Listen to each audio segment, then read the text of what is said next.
Market cools off after hitting record highs in early trade. Sensex scales 39,000 but erases much of the gains in late trade. Markets across Asia were largely buoyant after factory activity in China reported a surprise jump. China's surprise recovery lends a shine to metal stocks and commodities. Nifty Metals outperforms benchmark indices to gain 2%. Hindalco, Tata Steel and Vedanta lead the pack. Tata Motors also rallies on positive Chinese data. Rural distress takes its toll on tractor sales in the month of March. M&M&S cuts miss estimates, but Maruti and Ashok Leyland just about meet expectation with a tepid overall sales growth. Cement stocks have a mixed day in trade. This despite a Bank of America Merrill Lynch report of a possible price hike effective today in Pan-India. Nifty Bank takes a breather after a sharp rally in earlier weeks. HDFC Bank, ICICI Bank and IndusInd Bank were the main losers. IndusInd Bank's Ramesh Sopti told CNBC-TV18 he expects loan growth to stabilize between 25 and 30% for his bank. Sopti also added he's ready to continue beyond the age of 70, provided RBI changes the rules. Well, those were the top 5 headlines from Dalal Street. Hello and welcome to Markets Today. Markets Today Talk Back, the show where we are going to tell you everything that happened in those 6 hours of yo-yo trading, especially the last dramatic hour of market fall. I'm Lata Venkatesh, with me, my colleague Prashant Nair. Hi, Prashant. Lata, hi. And I mean, so close to making an all-time high and yet so far, right? Yes. And the last, as you said, 60 minutes, I mean, actually the last 45 minutes made all the difference. The Nifty ending almost 80 points from the high point of the day. So this is absolutely dramatic. We will, of course, wrap up the day's action for you. We'll talk about the top stories which mattered. And our guests will take your questions. Deepan Mehta of Exceler Equities and our technical expert Ashwini Gujral will help us with your queries. Gentlemen, Deepan and Ashwini, thank you for joining in. Before we start the Q&A and start taking your questions, let's, as always, wrap up the day's events right from the word go. Remember, the Chinese data came out over the weekend and it really got things off to a great start. Lata. Well, let me start with what happened in the newsroom, actually. Every day for Markets Today, Prashant and I and the entire Markets Today team gather at about 2:45 to check out what can be the headlines. We had designed some really bullish headlines, and by 3:30, we had to meet again to rewrite all the headlines. So much happened in the last hour of trading. Okay, but let's start from the word go. It was the Chinese PMI numbers, Purchasing Managers Index, basically an index which measures the growth in the previous month. There is an official index for China, and there is an external index prepared by Caxin. Both of them indicated that the month of March had been very good. And in fact, the PMI number, official PMI number at 50.5 is an 8-month high.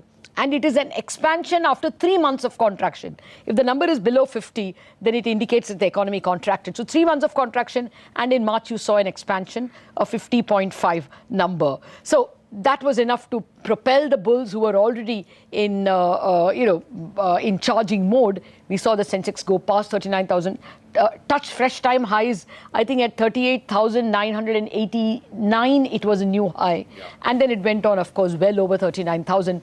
The Nifty also at one point in time, around 2:45 when we were having our meeting, threatened to go all the way to 11,760. It went above 11,720. And then, suddenly everybody lost their nerve. Probably it's fear of heights, when you're at all-time highs, there is always second thoughts. The other one could be that Europe did not follow suit. It didn't do as well as China. So maybe that's why there was profit taking. In any case, banks were laggards from the word go, and they were the one to turn turtle first, and thereafter everybody started taking profit. But we're pretty close to all-time highs. So the D-Day, even for the Nifty, can't be far behind, can it? Hopefully will not be. But, looking at today's last hour action, can't say for sure. Let's quickly wrap up, Lata, what happened in terms of stocks and sectors. And as always, let me just give you the flavor as far as sectors are concerned. So what did well? Metals did well, even by close. I mean, they came off the highs but did well. IT was pretty strong. The PSU Bank Index as a pack was pretty strong. Autos also rebounded because they'd suffered quite a bit. The losers, the central public sector enterprise stocks, the public sector stocks did badly. Real estate, which had done pretty well recently, fared poorly, and the private bank pack was down. So PSUs did well, private sector banks did poorly. Okay, now come to stocks. Nifty gainers. Tata Motors by far the biggest one. There was Hindalco, which was up again 5 1/4. Bharti was up about 2 1/3. Wipro stands out from the IT pack. We had Maruti, Tata Steel, which looked up 2 1/2. There was Vedanta, HCL Tech, and RIL. RIL, of course, also off the highs, but by about 1% or so. Still the biggest contributor to the Nifty gains. Losses in the large cap index. Z was down. UPL was lower. IOC. I mean, remember, oil marketing stocks are also some of the best performers in this current leg up in the last 20 days or so. Aisha was lower. IndusInd Bank and Indiabulls Housing also swung down by close. Indiabulls actually was at about 860, 865 before the correction began in the market. It ended at 840. The broader market, I mean, advanced decline was still 3:1. So, Indiabulls Ventures 5 3/4 higher. PNB Housing about 8 1/2 higher. IRB was up about 7 1/4. Delta Corp was higher. AB Capital was up about 7 1/4%. It's had an extremely poor run since it's listed. Andhra Bank, I mean, just to give you a sense of PSU Bank, 16% on Andhra Bank. There was Kiri, Intellect Design, and of course, a couple of other names which did very, very well. So that's essentially what happened in the broader market. But of course, I mean, as always, the index is usually the headline. And there was disappointment, as I said, 80 points from the high point of the day. Lata. Fair point. Let's take this straight away to our guests. Ashwini, you first. Dramatic turn lower for the market today. Your thoughts and what's next? I don't think it was dramatic. Why? Because, markets is not general news that you keep announcing from 9 o'clock in the morning that, this is going to happen, etc., etc., and that happens. Markets is a discounting mechanism. So if your top is 11,750, make no mistake, the market will turn from 11,700. So given the size of the rally, it wasn't surprising that sooner or later, profit booking will hit us, and it could be a multi-day type profit booking. So that way, like I keep saying, accumulate on declines, and people who make money are people who have the courage to buy the dips. Ashwini, but you said that this could turn out to be a multi-day pause. But would you want to put, some price points to this view? I mean, if you were to languish for a couple of days, where could the market in the pullback end up at? See, basically, the 20-day moving average on Nifty is 11,400. So, even a 200-300 point correction is a mild correction. So, if you get that, those would be places where some shorts will come in, a few people will get negative, etc. So maybe a couple of 100 points should be good enough. All right. Let's get to the second headline. China's surprise upturn in manufacturing activity pushed up metal stocks. Metal prices in Shanghai rose, and as a consequence, Indian metal stocks also rose. Nifty Metals Index outperformed the benchmark indices to gain 2%. Hindalco, Tata Steel, and Vedanta led the pack.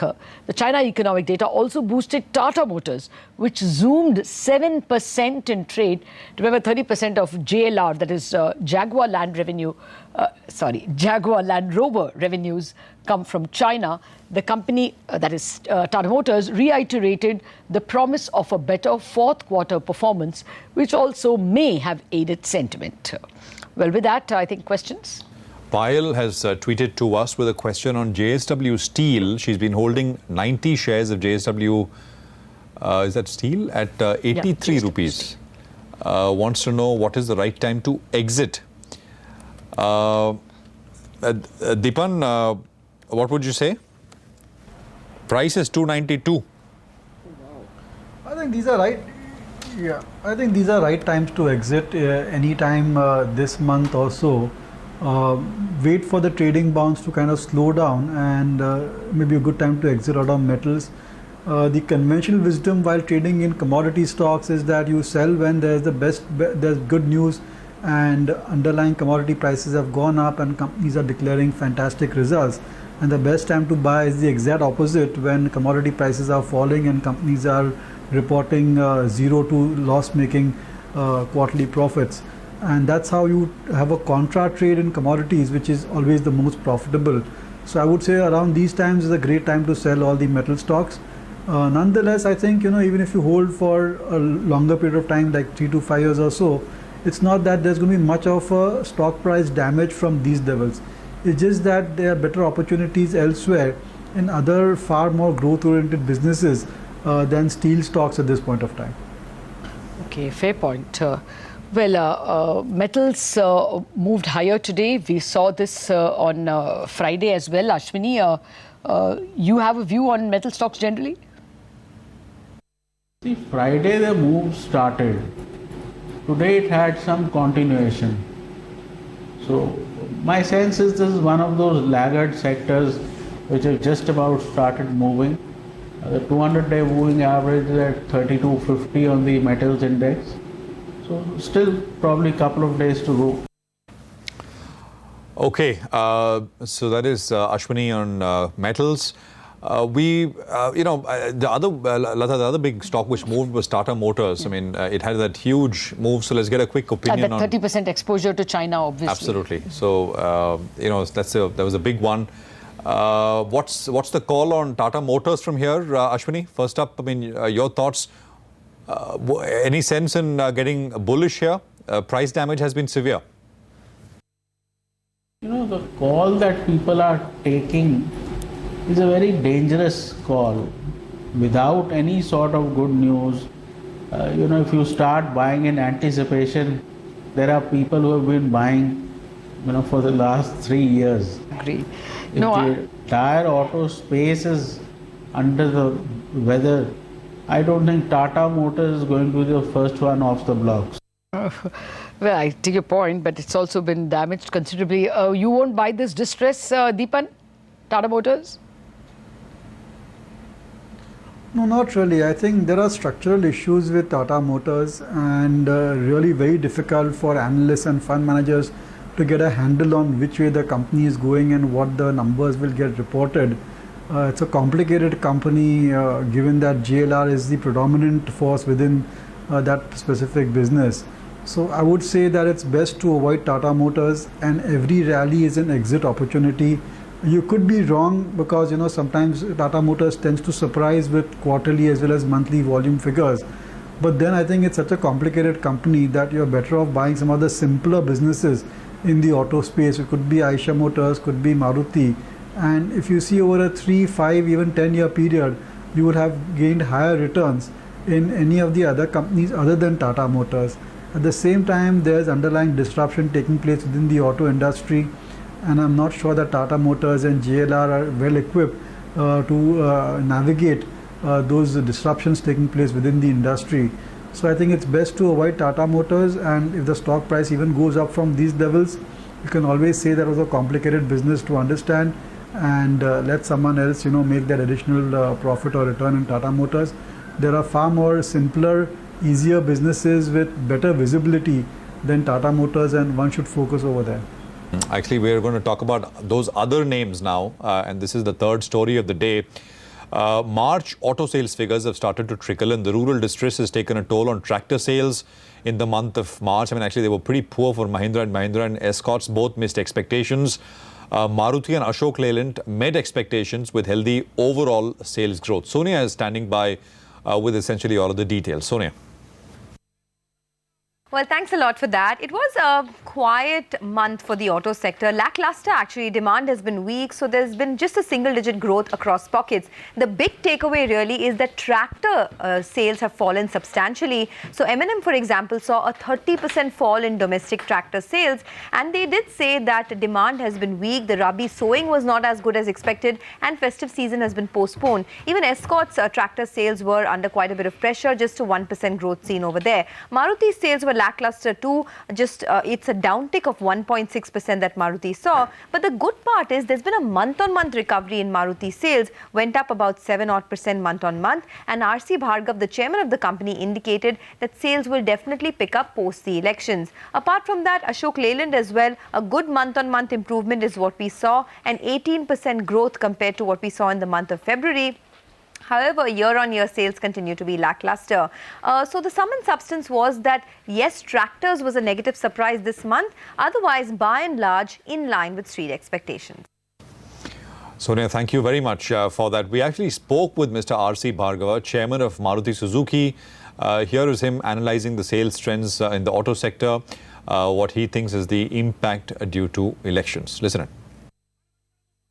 Evidence of the past two general elections show that in the year before the general election, sales slowed down considerably. That's both 8-9 and 13-14.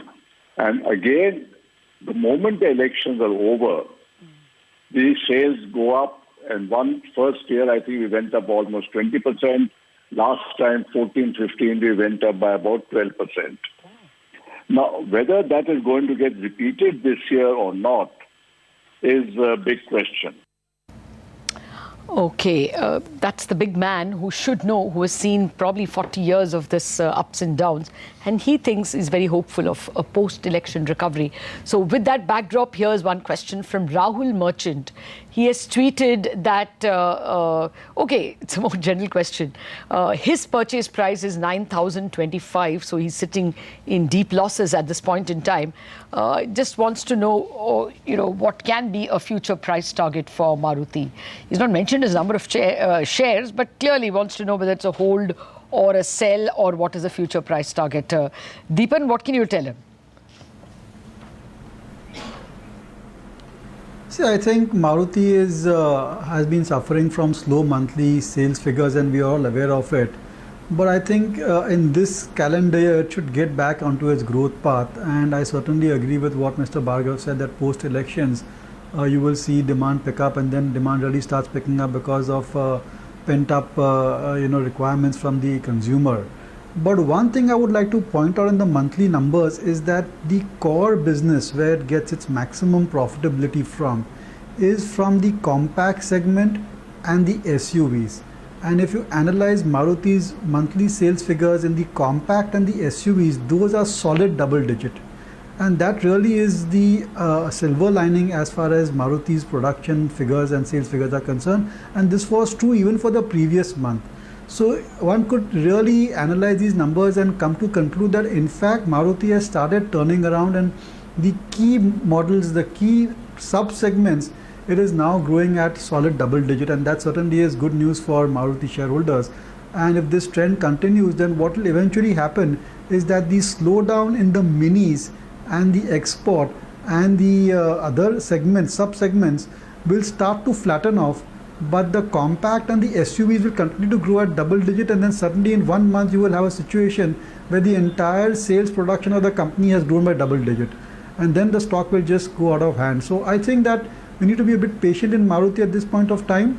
We are coming nearly to the end as far as slowdown in auto sales are concerned, specifically relating to Maruti, and maybe in the next 3-4 months or so you could see volumes pick up, and then sentiment will certainly improve, and then eventually financial numbers will follow with a lag of a quarter or two. Okay. Well, fair enough. That's an optimistic assessment from Deepan. And of course, there was an optimistic assessment from Mr. Bhargav as well. That's wrapping up the day's events for you. Deepan Mehta and Ashwini Gujral are our guests who are taking your questions and answering them for you. We got through 3 of the top 5 stories of the day. So here's the 4th headline of the day. Cement stocks have had a mixed day in trade. Earlier in the morning, we had a Bank of America Merrill Lynch report essentially talking about the possibility of a price hike, a pan-India price hike, which cement companies could push effective today. Nigel is here with the highlights of that report. Nigel. Well, for majority of the trading session, cement stocks, they traded in the green on the back of a BofA ML report. Well, what it stated was that cement prices have been hiked effective today, that's April 1st. And in terms of geographic breakup, in the North and East India, price hikes were supposed to be the highest. Because in the last couple of months, we've seen that every price increase in both these two regions has been rolled back. But even in South India, where prices are up by nearly around 30-40 rupees per bag, well, out there as well, they're expecting prices to go up by close to around 6% effective today. Short point in quarter 4, if you compare it with quarter 3, prices are as up by around 30 to 40 rupees per bag. Though towards the end of March, we did see prices come off because volumes were pushed towards the end of the fiscal. Now, BofA ML, they maintain their negative stance on the sector. They're waiting by to see whether or not these price increases they hold out. In the meanwhile, they expect that in the near term, some of these cement stocks could do well. Right, thanks a lot for that, Nigel. So that rally evaporated towards close of day. But, I mean, the statements we got from cement companies were somewhat bullish with price increases. So what do you make of that, Deepan? Would you buy cement sector generally, or any specific cement company?